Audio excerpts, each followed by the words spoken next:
Assalamualaikum warahmatullahi wabarakatuh. Kita lanjutkan kembali pembahasan PPh pasal 21. Kali ini kita akan membahas pegawai tidak tetap, tenaga kerja lepas, pemagang, dan calon pegawai, di mana ini merupakan metode atau perhitungan yang kedua.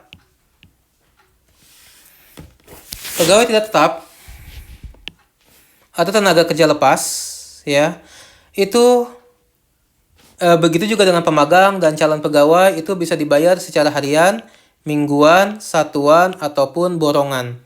Dimana kalau upah per harinya di bawah 450.000 ya, dan kumulatifnya belum mencapai 4,5 juta, maka tidak dipotong pajak. Ya, maka tidak dipotong pajak. Oke, ini perhitungan yang pertama.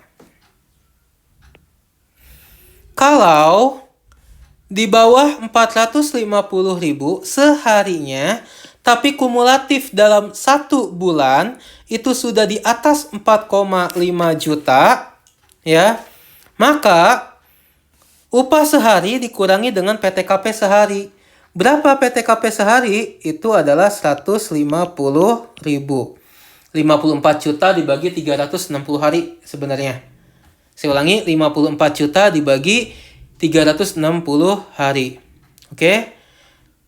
Tanpa dihiraukan apakah punya anak, ya, apakah ada tanggungan lain, ataukah sudah menikah, ya. Pokoknya PTKP dipukul rata sebesar 150.000. Ya. Lalu setelah dikurangi baru dikali dengan 5%. Ini cara kedua. Berikutnya, kalau upah harian di atas 450.000 dalam 1 hari, ya, kita nggak lihat kumulatif nih ya, pokoknya di atas 450.000 aja sehari lah ya, maka dikurangi dengan PTKP-nya 450.000, lalu dipotong 5%. Sama, tanpa melihat apakah sudah menikah, apakah punya tanggungan, dan lain sebagainya. Intinya, PTKP-nya adalah dipukul rata sebesar 450.000. Maka ini adalah cara yang ketiga. Berikutnya adalah dibayar bulanan atau jumlah upah kumulatif 1 bulan sudah melebihi 10.200.000. Maka ini cara perhitungannya sama dengan PPh 21 untuk pegawai tetap. Tapi kalau di sini, ya, itu tidak ada biaya jabatan, ya, tidak ada biaya jabatan. Di mana intinya berapa penghasilannya, ya, dikali 12, lalu dikurangi dengan PTKP 1 tahun, dikenakan dengan tarif pasal 17, ya, lalu dapatlah PPh pasal 21 setahun, lalu dibagi 12 dapatlah PPh pasal 21 1 bulannya. Ini adalah cara yang ketiga kalau penghasilan kumulatif di atas 10,2 juta rupiah. Berarti ada 3 ya, untuk pegawai tidak tetap atau tenaga kerja lepas, pemagang, dan calon pegawai. Lalu bagaimana Bu untuk bukan pegawai? Ya, bukan pegawai itu dia dapat pekerjaan, ya, dari satu pemberi kerja.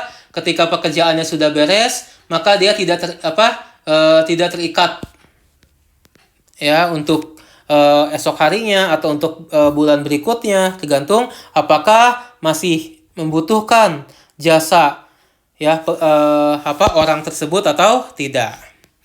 Untuk bukan pegawai ada 3 nih, ya, kita lihat kriterianya. Kalau dia berkesinambungan, ya, dia bukan pegawai tapi terus-terusan dapat penghasilan dari tempat tersebut, misalkan agen asuransi, ya, atau agen MLM. Oke.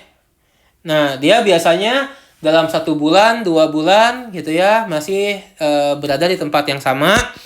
Oke, maka cara perhitungannya adalah 50% dikali, ya, penghasilan bruto dikurangi PTKP bulanan, lalu nanti hasilnya dikali tarif PPh pasal 17 ya, namun sifatnya secara kumulatif.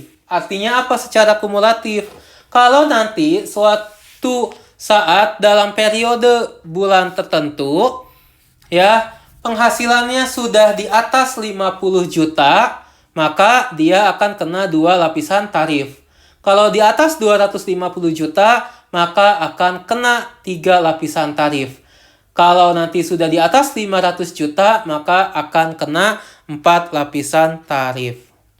Tapi nanti tergantung berapa jumlah kumulatif yang dijumlahkan dari bulan pertama ditambah bulan kedua sampai bulan dihitungnya pajak tersebut.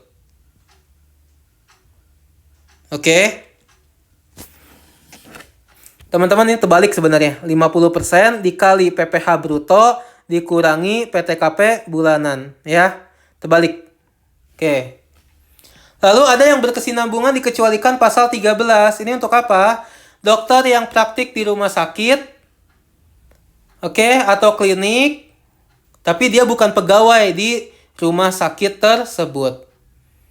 Oke, maka hitungannya adalah 50% dikali PPh bruto dan juga secara kumulatif. Oke, ini juga nanti sama ngitungnya.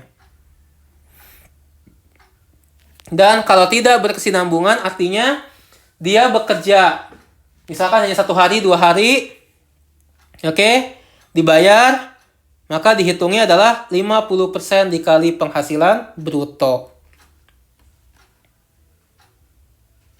Nah, Pak, PTKP bulanan itu berapa sih? Ini saya lupa untuk bahas. PTKP bulanan itu adalah 54 juta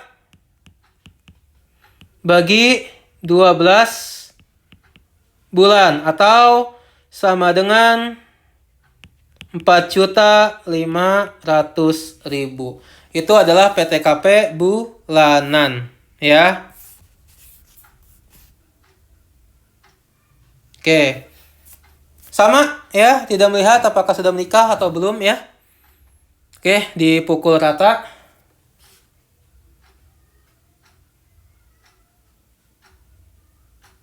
Sorry, kalau untuk ini tetap ya dilihat ya apakah sudah menikah atau belum. Ya, kalau untuk yang ini. Tapi kalau yang pegawai tidak tetap ya, yang PTKP-nya 150.000 atau PTKP-nya 450.000, maka dia tidak lihat apakah sudah menikah atau belum. Ya, ini yang kedua, yang ketiga ini ya, yang bukan pegawai. Berikutnya yang keempat untuk peserta kegiatan. Tadi peserta kegiatan siapa? Bisa narasumber, ya, bisa peserta lomba, dan seterusnya. Oke, kalau ini gampang sekali. Berapa penghasilannya dikali dengan tarif PPh pasal 17. Di mana pembayarannya utuh dan tidak dapat dipecah ya. Oke, dikali dengan penghasilan bruto. Oke. Lalu, ini yang keempat tadi, ini sekarang yang kelima. Ada 3 pihak, ya. Kepada Dewan Komisaris yang bukan pegawai tetap, tapi dapat penghasilan. Ya, dari perusahaan tersebut. Atau mantan pegawai, di mana masih dapat jasa produksi, tantiem, gratifikasi, atau bonus yang tidak teratur. Hanya sekali saja, atau hanya 2 kali misalkan dapatnya. Ya, dia keluar, oke, dari perusahaan tersebut, tapi dia masih berhak atas bonus di tahun tersebut misalkan. Ya. Dan juga program pensiun yang masih berstatus pegawai, tapi sudah ditarik dana pensiunnya. Peserta program pensiun yang masih berstatus pegawai tapi sudah ditarik dana pensiunnya. Maka cara menghitungnya sama tadi seperti peserta kegiatan, ya, tarif PPh pasal 17 dikali penghasilan bruto. Baik peserta kegiatan maupun untuk aturan yang ini, ya, tidak ada PTKP, teman-teman. Saya ulangi, tidak ada PTKP. Oke. Nah, ini skema secara umumnya. Nah, ini untuk yang PPh 21 yang sifatnya secara final, ya. Oke, ada uang pesangon, uang manfaat pensiun, ya, intinya yang dibayarkan sekaligus. Kalau uang pesangon, oke, itu ada, ini sifatnya final, ya. Final itu artinya tidak dapat dikreditkan. Oke. Kalau uang pesangon, uang manfaat pensiun, dan THT, nanti silakan kalian cari tarif pajaknya berapa.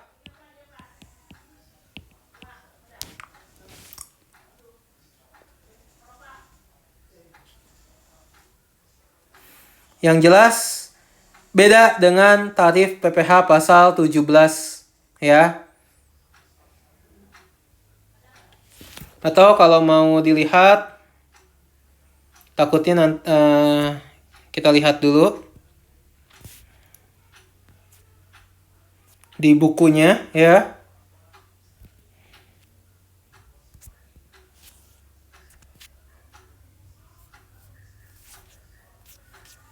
Oke, kita lihat di sini. Semoga kalian sudah punya bukunya, ya. Yang saya ambil dari buku pajak Siti Resmi. Kalau pesangon, itu ada 0% kalau kurang dari 50 juta, lalu 5%, 50 sampai dengan 100 juta, lalu ada 15% kalau 100 sampai dengan 500 juta. Ya, kalau di atas 500 juta maka 25%. Ada 4 lapisan tarif, tapi maksimalnya adalah 25%. Kalau pensiun itu cuma ada 2, 0% dan 5%. 0% kalau sampai dengan 50 juta. Kalau di atas 50 juta maka kenanya 5%. Oke. Ingat, uang pesangon diterima sekaligus 4 lapisan tarif. Uang pensiun atau THT, ya, hanya 2 lapisan tarif. Apalagi yang masuk PPh final adalah ini, yaitu pejabat PNS atau anggota TNI Polri atau pensiunan, ya, pokoknya orang-orang PNS lah, ya, yang memperoleh honorarium atau imbalan yang bersumber dari APBN atau APBD. Ya, misalkan si A merupakan karyawan Kementerian Keuangan. Berarti dia PNS. Anggaplah dia PNS karena dia pegawai tetap. Lalu dia ngajar di kampus A, yang kampus ini adalah negeri. Berarti kan dapat honor ngajar, ya, dananya dari APBN. Maka penghasilan dari honor ngajar itu dikenakan PPh pasal 21 yang sifatnya final. Untuk PNS yang golongan 1 dan 2, tarif pajaknya adalah 0%. PNS golongan 3 tarif pajaknya adalah 5%. Kalau PNS golongan 4 tarif pajaknya adalah 15% dari penghasilan bruto. Oke. Itu, ya. Ini yang khusus tadi. Kalau pegawai atau wajib pajak orang pribadi yang dipotong PPh 21 tapi dia tidak punya NPWP, maka dikenakan tarif lebih tinggi 20% atau atau dipotongnya sebesar 120%. 120% ini 100% pajaknya, 20% pengenaan tarif lebih tinggi. Kewajiban pemotong ya, mendaftarkan diri ke KPP, memotongin pajak, membayarkannya ke kas negara, oke, paling lambat tanggal 10 bulan berikutnya. Kalau misalkan masa Februari, berarti paling lambat Maret, tanggal 10 Maret berarti ya. Lalu dilaporkan paling lambat tanggal 20 bulan berikutnya. Nanti pegawai oleh pemotong diberikan bukti pemotongan PPh pasal 21. Kewajiban penerima penghasilan ya, wajib melaporkan penghasilannya ke negara yang disebut dengan SPT tahunan orang pribadi paling lambat bulan Maret tahun berikutnya. Berarti kalau 2020 nih, paling lambat Maret 2021 sudah dilaporkan. Demikian teman-teman itu